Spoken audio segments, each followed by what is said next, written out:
Top 3 cei mai deștepți fotbaliști din lume, ultimul a jucat la o echipă din România. Pe locul 3 îl avem pe Juan Mata.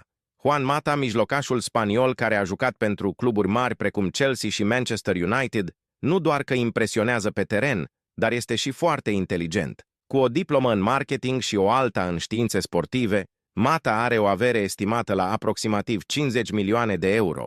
Pe locul 2 îl avem pe Frank Lampard. Frank Lampard, fostul mijlocaș al lui Chelsea și antrenor, este renumit pentru inteligența sa. Cu un IQ de 150, Lampard a fost mereu apreciat pentru abilitatea sa de a înțelege și de a anticipa jocul. Având o avere de aproximativ 90 de milioane de euro, el este cunoscut nu doar pentru succesele sale pe teren, dar și pentru cariera sa de antrenor și comentator. Înainte de a afla cine este cel mai deștept fotbalist din lume, apasă pe butonul de like și pe cel de abonare.